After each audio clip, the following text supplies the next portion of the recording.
What is up, gamers? This is my first episode of my coding tutorial series. I plan on making quite a lot of episodes, but today I'm going to start with remote events.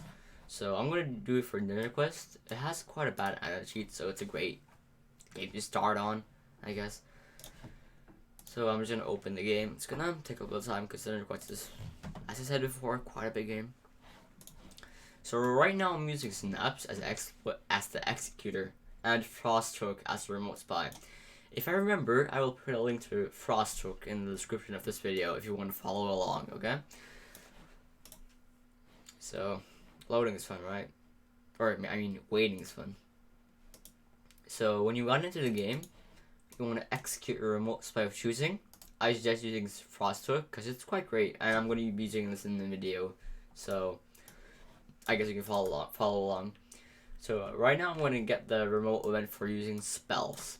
So you want to go to your remotes, and then you'll see these three tabs. So when you use one of your spells, right, you'll see that a remote event happens. So this is called ability event.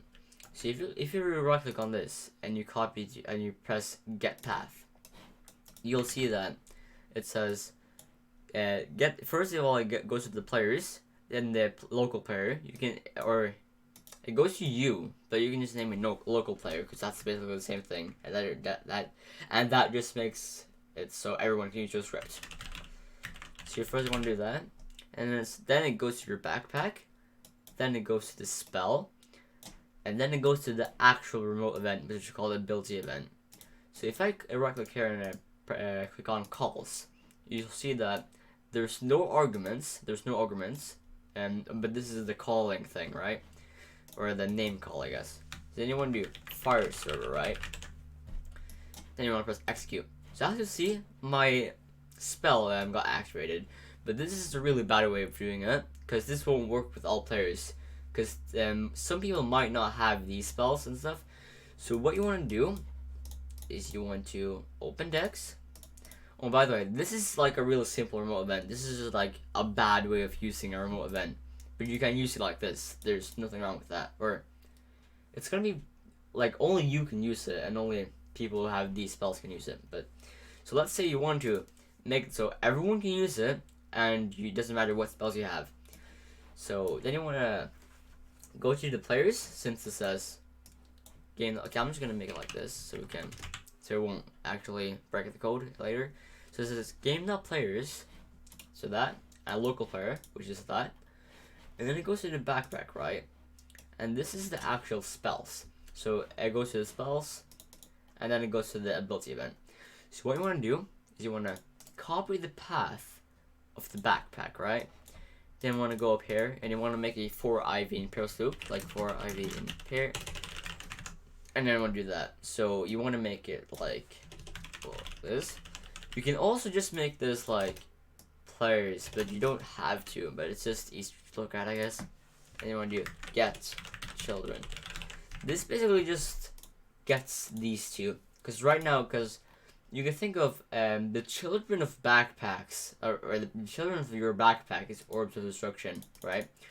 So this just gets the children of backpack, which is these two, aka the spells, and we want to get them, right?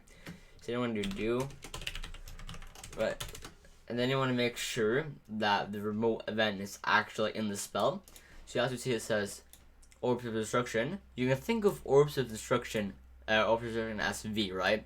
Because V is the child and the child is the spell and stuff like that. So then you want to do check like if V not find first child, then you do that, right? So this is just looking for like, does this spell actually have the remote inside it?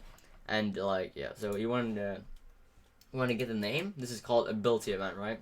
So then you want to type ability event, like that, right?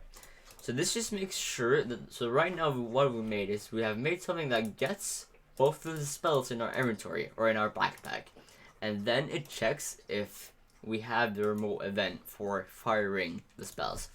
And now that if we have the remote events, right, then you want to actually fire the remote events. You want to do v.ability event fire server.